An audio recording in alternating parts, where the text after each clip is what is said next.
Welcome to Immigration Review, your weekly source for immigration case law updates and insights.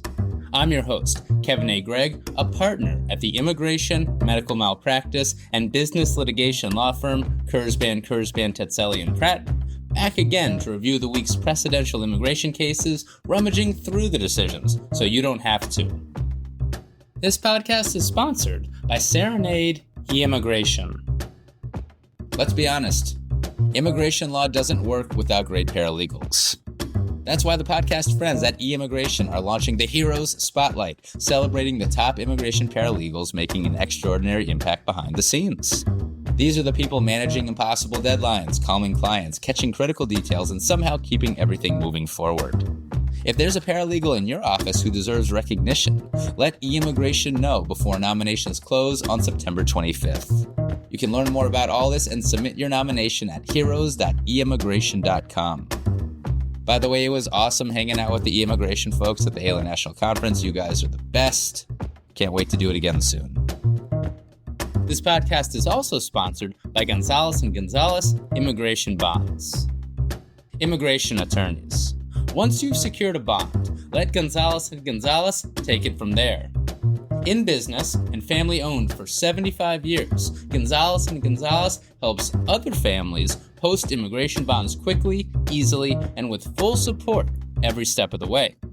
Sure, you can post directly with DHS, but that means no guidance, no help when something goes wrong, and a 4 to 6 month wait for a refund. With Gonzalez & Gonzalez, families get hands-on help throughout the entire process and typically get refunds within 1 to 2 weeks of receiving the I-391 notice. Tired of being the point of contact for every bond question? Let Gonzalez & Gonzalez take those calls. They'll handle the paperwork, the system issues, and the family's concerns, so you can focus on what really matters, winning the case and helping your clients stay in the country. You can reach Gonzalez & Gonzalez at 833-409-9200. Their fee? Just 2% plus $40, and for bonds of $10,000 or more, they can defer the fee and deduct it from the refund. Financing options? They've got those too. Give Gonzalez & Gonzalez a call, check them out at immigrationbond.com, or click on their special link in the show notes. And as always, this show does not constitute legal advice and is intended to keep you up to date and enable you, my dear colleagues, to excel in court. So, without further ado, let's start the review.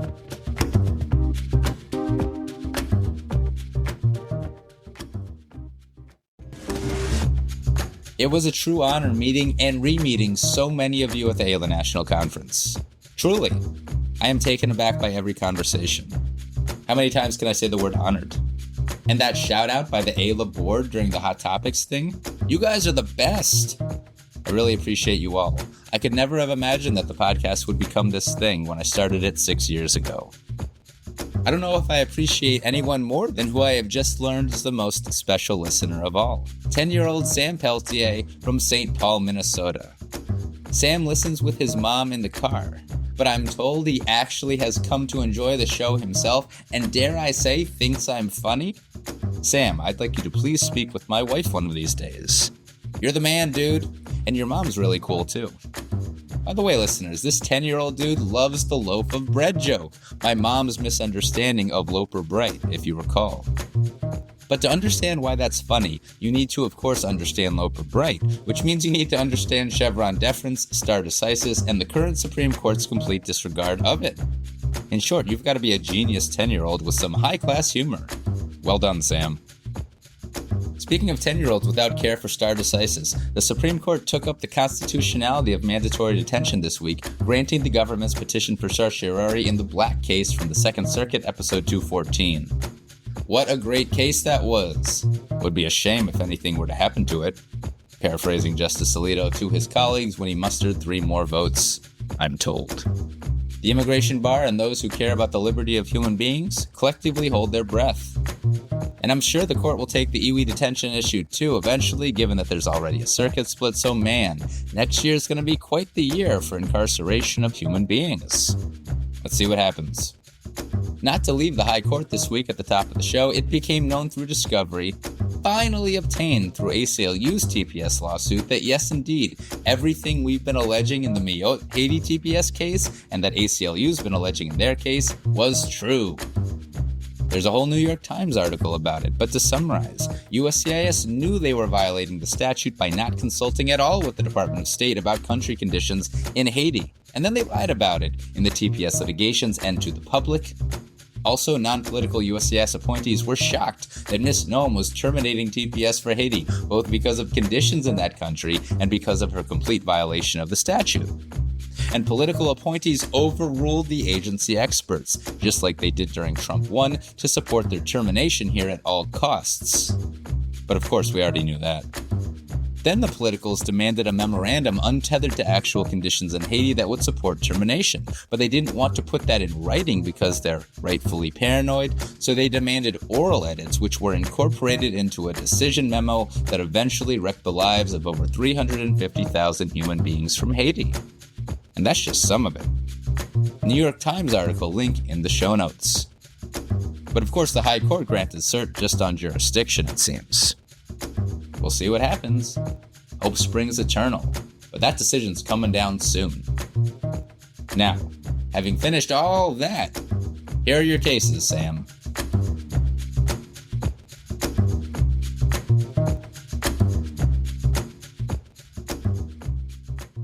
Our first case this week, unless somebody publishes on Friday, a national holiday, is Baro v. Blanche, published by the Sixth Circuit on June 16, 2026.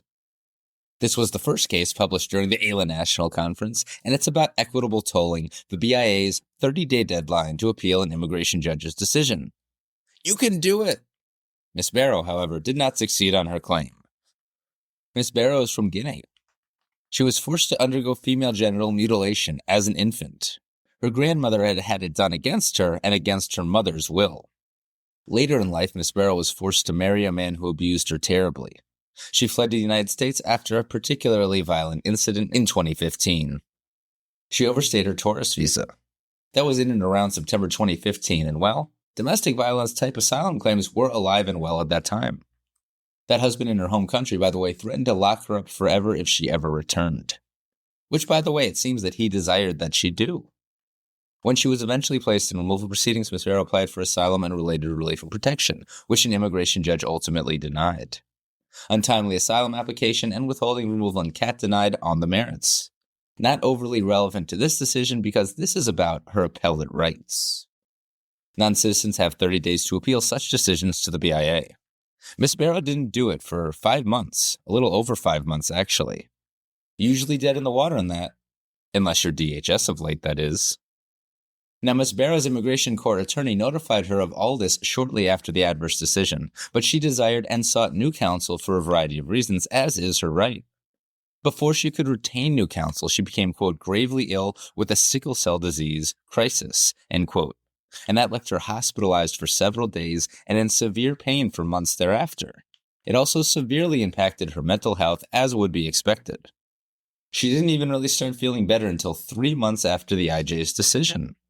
She nevertheless sought an attorney recommended to her by her community, as many non-citizens are apt to do, but that attorney didn't have an available appointment for weeks.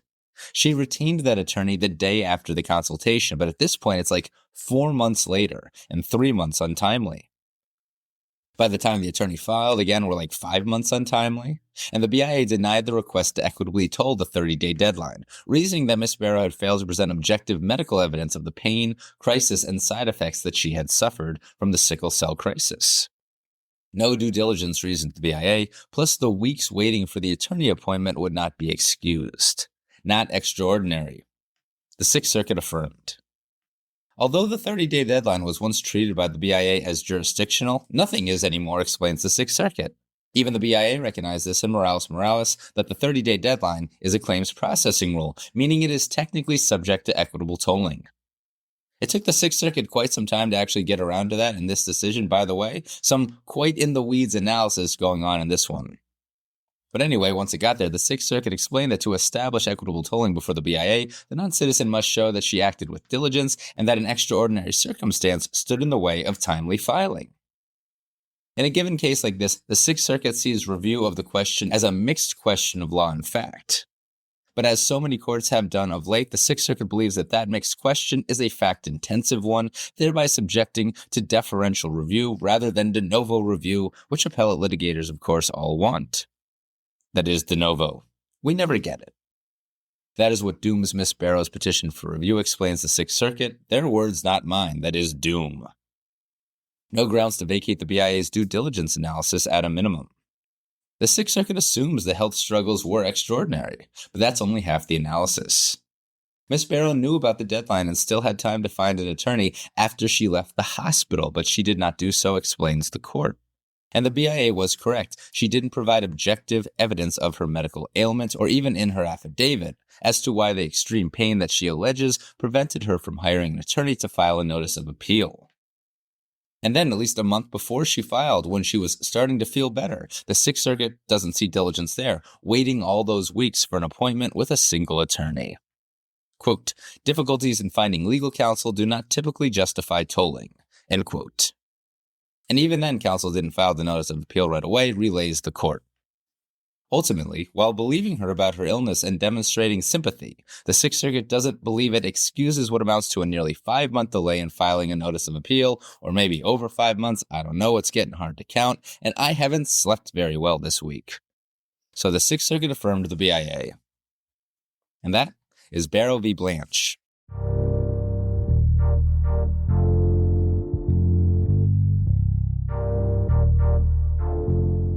Next is Alves-Pains v. Blanche, published by the First Circuit on June 18th, 2026. And please give me some leeway here, folks. I literally outlined this decision during a panel. I think I did it and paid attention to the panel. Don't get me wrong, still deserve the CLE credits, but guys, give me a break. Conference week is a hard week for the podcast. The petitioners are a family from Brazil who entered the United States without authorization near my hometown in 2021. Well, my adopted hometown. They entered near San Diego. 2-day merits hearing on her asylum application before an immigration judge. That's not short. Not short at all. Ms. Alves-Pains was actually deemed not credible, but the BIA assumed her credible, so we're going to all assume her credible, explains the First Circuit. Here is her story. She began dating a Mr. Gomez when she was 15 years old, moved in with him and got pregnant at 16. Mr. Gomez did terrible things to her for years. Started with locking her in rooms, ended with death threats, beatings, and rape at knife point. No further details needed, in my opinion, y'all. You get the point. She did leave him, but he began threatening to kill her. She got a restraining order in Brazil, but he violated it. That's all in 2009. No mention of the next 5 years, at least not yet in the decision, but in 2014, she started dating her now husband, Mr. Silva, also a petitioner in this case, as are their 2 children. And indeed, Miss Alves-Pains didn't interact with Mr. Gomez for 5 years until they met at a government office in Brazil so he could authorize their child's travel to America, which he did without incident. No threats then and none since Miss Alves-Pains and the family came to America. So, kind of tough asylum case as written, given that Mr. Gomez is the bad guy in the story, whom Miss Alves-Pains asserted that she fears. Quote, the BIA determined that she was not a member of the first proposed particular social group, Brazilian women who are unable to leave relationships with the fathers of their children, because by her own testimony, she had left Mr. Gomez years ago and was now in a relationship with Mr. Silva. The BIA also held that the second proposed particular social group perceived immediate family members of Mr. Gomez as mother in a nuclear family where the persecutor is the father and the child lacked particularity, end quote. The family did not petition for review the BIA's affirmance of the IJ, the denial of their asylum claims. They did, however, timely move to reconsider the BIA's denial and then petition for review the denial of the motion to reconsider when that occurred. And it is that the First Circuit is now denying because that is a procedurally difficult posture. Asylum law isn't so necessary in this one, but I do find this interesting for appeals, be them at the BIA or the First Circuit. Quote, whether a proposed particular social group is cognizable is ultimately a legal question, while whether an applicant is a member of a proposed particular social group is a question of fact, end quote. Remember that. But all of this is happening in the motion to reconsider context, and that is reviewed at the circuit for abuse of discretion. And that's a tough standard for non-citizens to meet. The First Circuit doesn't believe that the BIA did what the petitioners argued that the BIA did in denying reconsideration. That's why they're losing.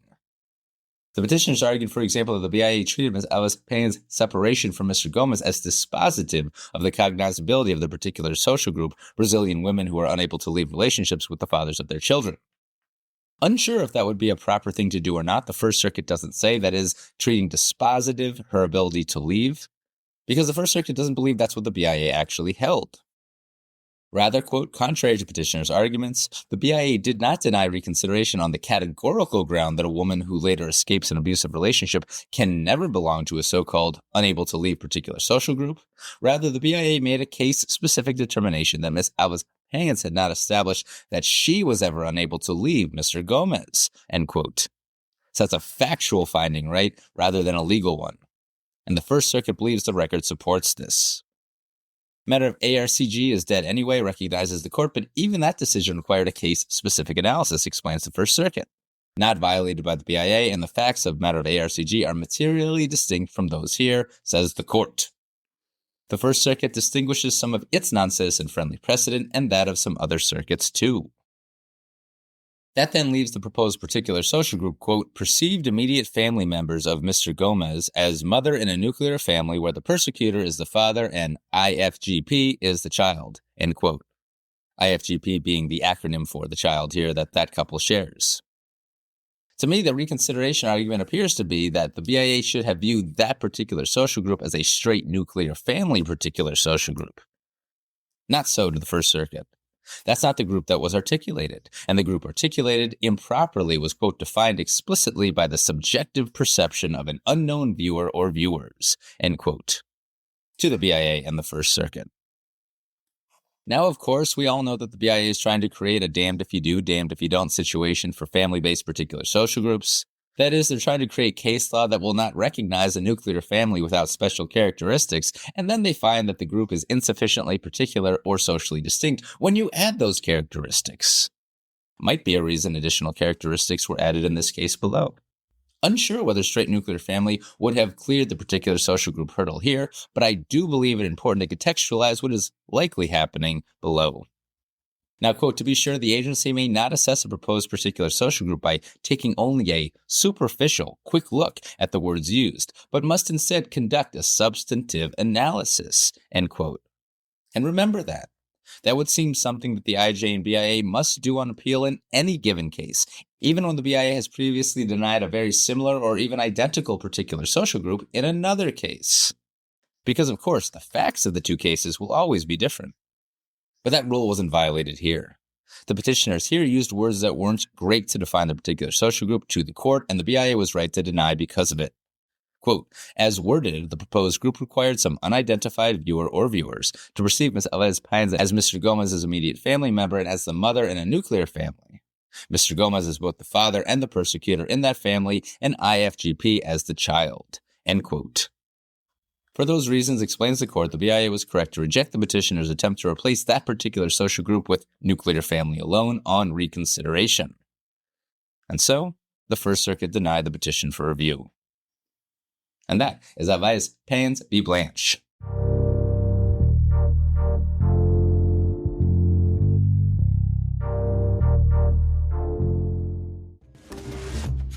You didn't go to law school to enter data. I know I didn't. Yet here you are, H-1B season in full swing, and your team is buried in beneficiary forms, document chasing, and data entry. That's $400 an hour in legal talent doing $20 an hour work. Staffy plugs directly into your workflow. Staffy handles the data entry, document collection, and H-1B form prep. Your team reviews it, you approve it, you bill. With the new wage-weighted selection process adding even more admin pressure this season, the firms that scale are the ones that stop doing it all themselves. Say yes to more H-1B clients without burning out your team. Visit staffy.cc or call 786-891-5619 or click on the special link in the show notes. Because you deserve a practice that grows without burning you out.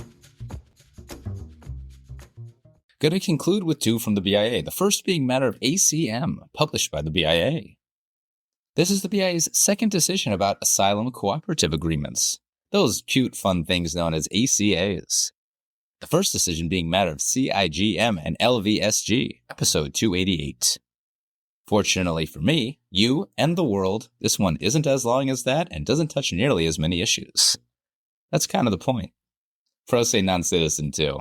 Represented before the immigration judge, though. The BIA has again decided to accept a DHS interlocutory appeal, this time to, quote, correct the recurring misapplication of 8 CFR section 1240.11H and matter of CIGM and LVSG by immigration judges, end quote. They just can't seem to get it right. Ms. ACM is from Cuba and entered the United States without inspection in 2021.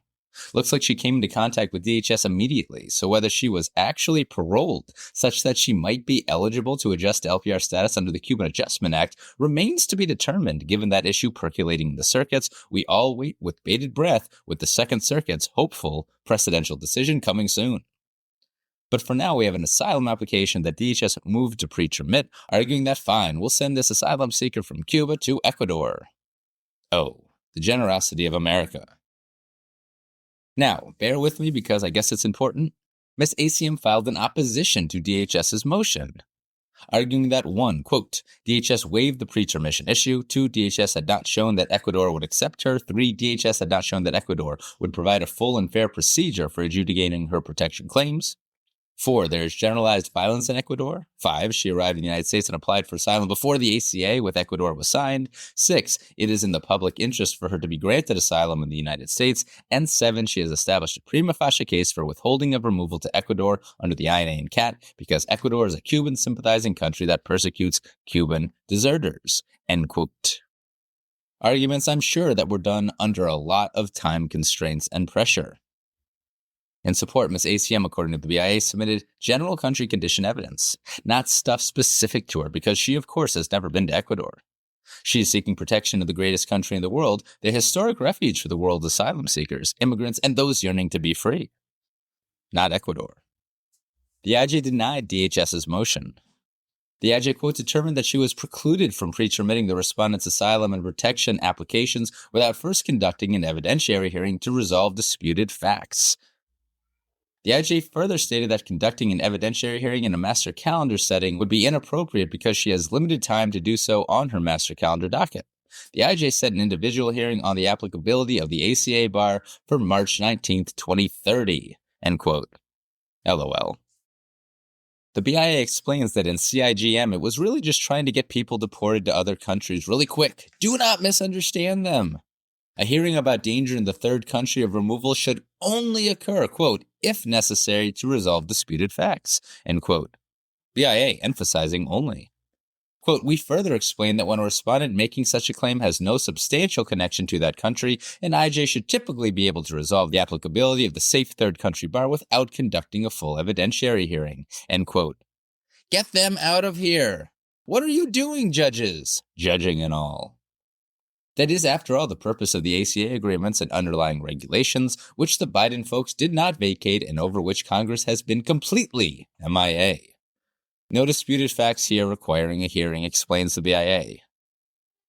Before getting to that, the BIA explains that the waiver argument is a legal question, so no hearing was required for that either. Now, CIGM takes away most of the other arguments, and there are no retroactivity concerns to the board. That then leaves a hearing to determine the risk of persecution or torture in Ecuador. And well, generalized country conditions are at least here, quote, clearly insufficient, end quote. Surely amassed in a matter of days in response to DHS's wild motion, incredibly though, it is the non-citizen's burden under the regulations, explains the BIA.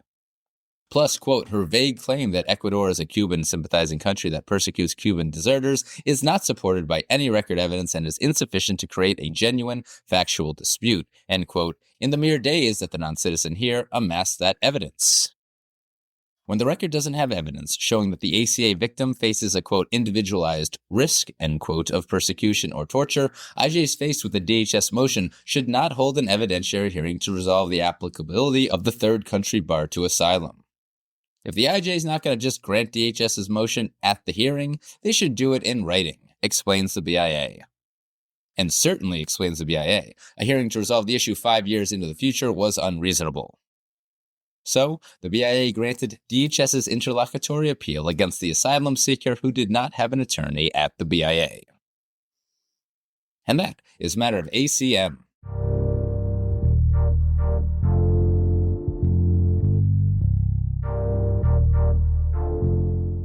Concluding with the BIA is a matter of YHL.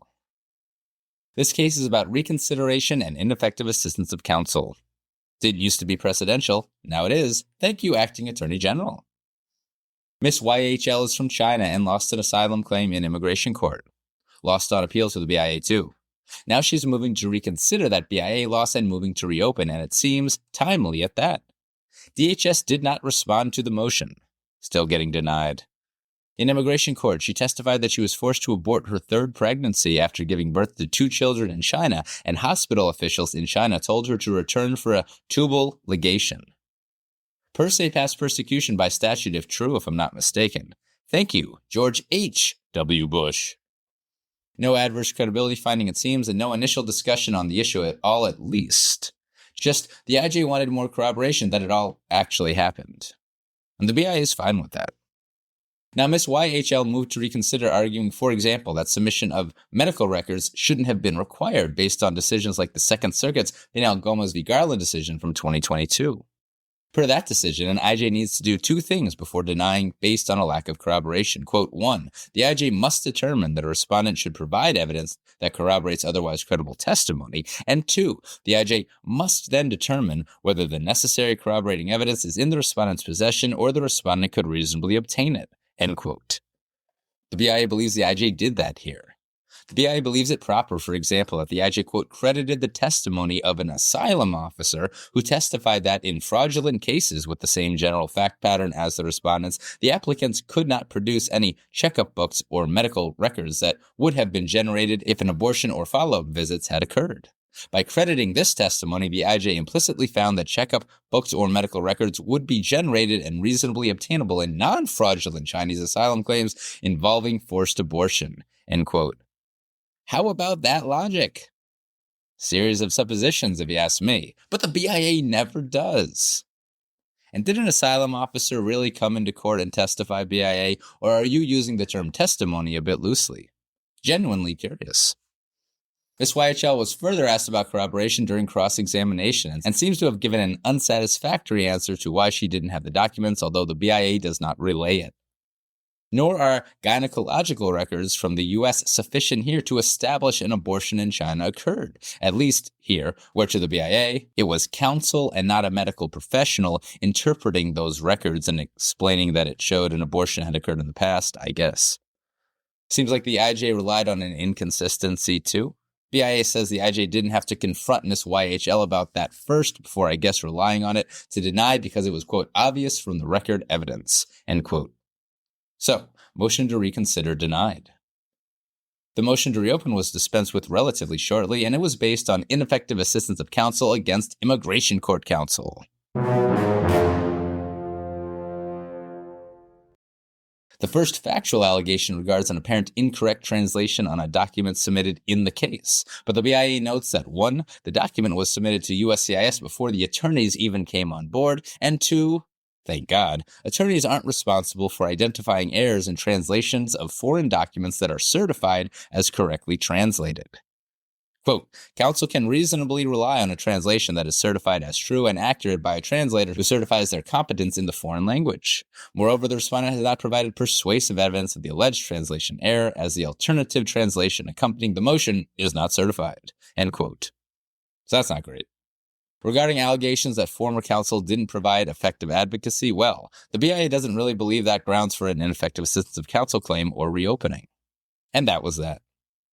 By the way, just a guess, but I imagine that current counsel must have bar complained former counsel to do this, given the BIA's lack of discussion of the matter of Lozada requirements. What a practice. Ms. YHL therefore lost her case. As to that whole document translation issue, well, avoid it.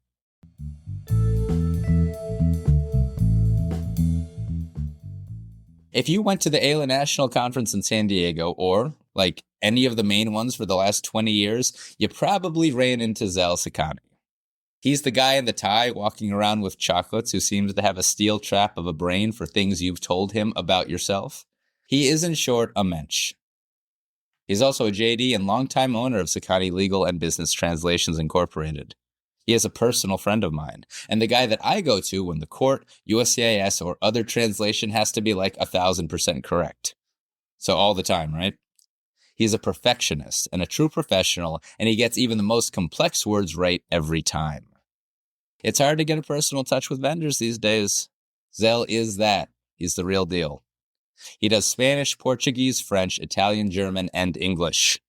Links in the show notes or shoot me a line. Happy to talk about Zell anytime. Don't know if he accepts Zell, though. He should. If you're listening, Zell, think about accepting Zell. If for no other reason, for the pun. And that is Matter of YHL.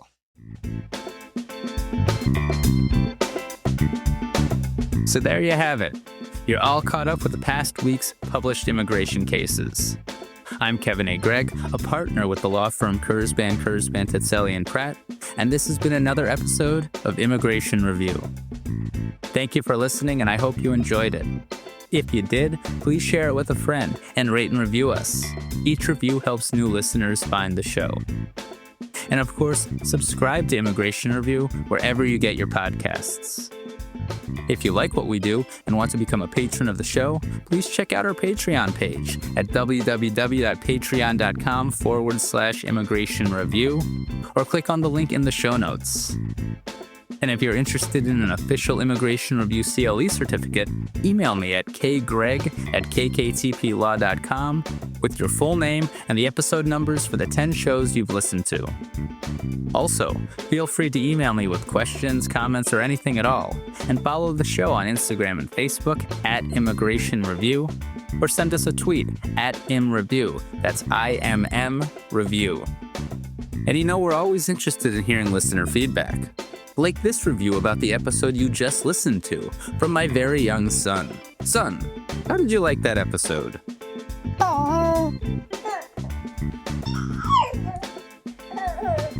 Indeed. If you, like my son, enjoyed what you just heard, again, please give the Patreon page some love, feel free to review the pod, reach out to me with your own kind sounds, or do anything else nice that your heart desires. I'll be back next week for a brand new discussion. Until then, I'm Kevin A. Gregg, bringing you the Immigration Review.